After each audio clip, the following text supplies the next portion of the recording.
원리를 아니까 재밌게 하니까 한글. 안녕하세요. 몽당몽필의 이상권 선생님입니다. 안녕하세요. 몽당몽필의 이민영 선생님입니다. 우리 아이 한글 교육 어떻게 할까? 너무 빨라도 너무 늦어도 학습지를 시켜봐도 앉혀놓고 공부를 시켜봐도 계속되는 우리 아이 한글 교육 고민, 오늘 저희가 간단히 해결해 드리겠습니다. 선생님 벌써 4번째 시간이에요. 맞습니다.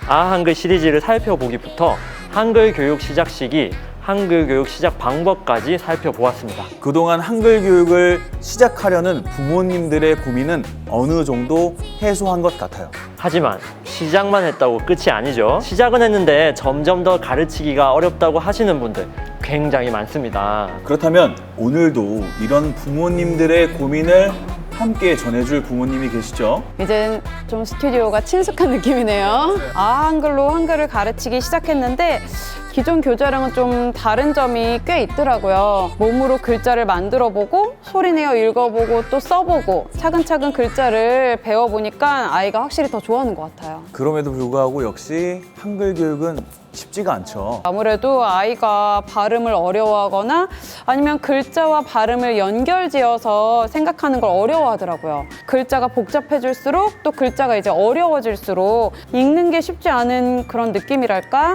아이가 읽는 것을 쉽지 않아 하는 것은 아직 어리기 때문입니다. 이 어리다는 게 어떤 의미냐면 아직 음성 언어가 완성된 시점이 아닐 수 있다는 뜻이에요.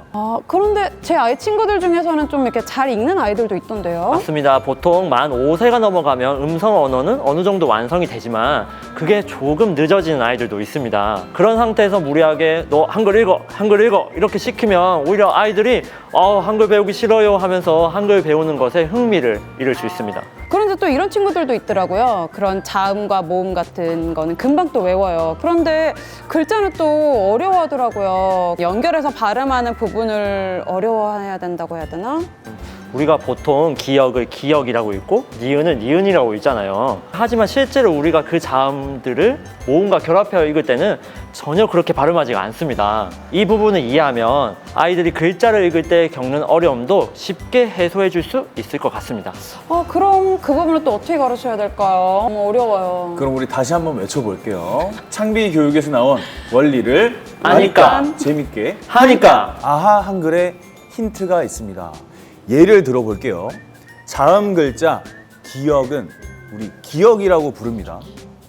기는 첫 소리로 사용할 때, 역은 끝소리로 사용할 때 어떤 소리를 내야 하는지를 나타내요. 그런데 기역을 기역이라고만 읽으면 기역이 첫 소리로 오는 글자를 읽기가 어려워요. 가라는 글자를 보고는 자음 기역과 모음 아가 만났구나 라고 조합의 원리를 생각하더라도 가라는 글자를 어떻게 읽어야 할지 아이들은 고민에 빠지는 거죠.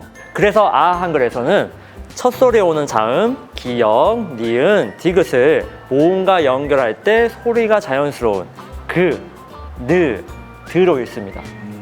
그럼 글자 읽기가 한결 쉬워집니다. 가를 한번 볼까요?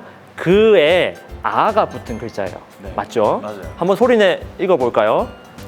그아, 그아, 그아, 그아, 그아, 그아, 가, 가. 가 이렇게 되죠. 가. 단순 암기식을 넘어선 그런 학습법 같아요. 다른 보통 교재들하고는 다른 것 같네요, 확실히. 자음을 발음하는 방법도 익히고 모음을 결합하는 원리도 알게 되니까 이보다 더 좋은 학습법은 없다고 볼 수 있습니다. 다른 점은 또 있어요. 아이들의 학습 부담을 고려해서 설계되었어요. 보통 학교에서나 사전에는 기역, 쌍기역, 니은, 디귿, 쌍디귿, 리을, 미음, 비읍, 쌍비읍, 시옷, 쌍시옷, 지읒, 쌍지읒, 치읒, 기역, 티귿, 피읍, 히읗 순서로 자음을 가르칩니다. 박수 한번 주세요. 숨쉬기 힘드셨을 텐데요. 네. 그런데 쌍기역, 쌍디귿, 쌍비읍, 쌍시옷, 쌍지읒은 한글 전체의 2.29%밖에 안 되는데 이렇게 일찍 가르치는 것은 학습자의 부담을 가중시키는 방법이에요.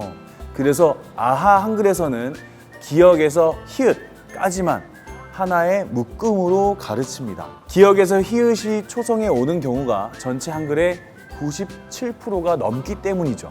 아하 한글은 한글의 대부분을 차지하는 기본 자음, 기본 모음, 기본 받침을 우선적으로 익히고 복잡하고 어려운 글자를 학습하는 순서로 구성되어 있어요. 게다가 숲처럼 소리와 글자가 서로 다른 글자나 겹받침은 일부러 다루지 않았어요. 저도 그게 사실 궁금했어요. 그렇게 어렵고 복잡한 글자까지 아이에게 이렇게 한 번에 가르쳐야 되는지. 겹받침 같은 건 어른인 저도 좀 어렵잖아요. 저도 학교에서 학생들에게 가르칠 때 맞춤법이 제일 어렵습니다.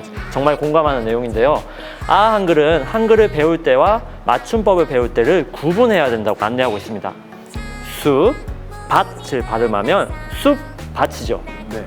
받침을 완전히 익히지 않은 아이들이 소리와 발음을 다른 것을 구분하는 것은 정말 어려운 일입니다. 그 부분은 초등학교에 입학하게 되면 받아쓰기를 배우는데요. 그때 많이 다루는 맞춤법에 해당하는 부분입니다. 그렇기 때문에 한글을 처음 배우는 아이들이 그 부분까지는 미리 배울 필요가 없어요. 아 한글은 한글의 사용 빈도 그리고 또 우리 아이가 느낄 난이도 그리고 한글의 조합까지 생각한 똑똑한 책이네요. 맞습니다. 정말 똑똑한 책입니다. 쉬운 글자부터, 자주 쓰는 글자부터, 그리고 아 한글을 잊지 마세요. 그러면 저희는 다음 시간에 만나도록 하겠습니다. 신나는 안녕.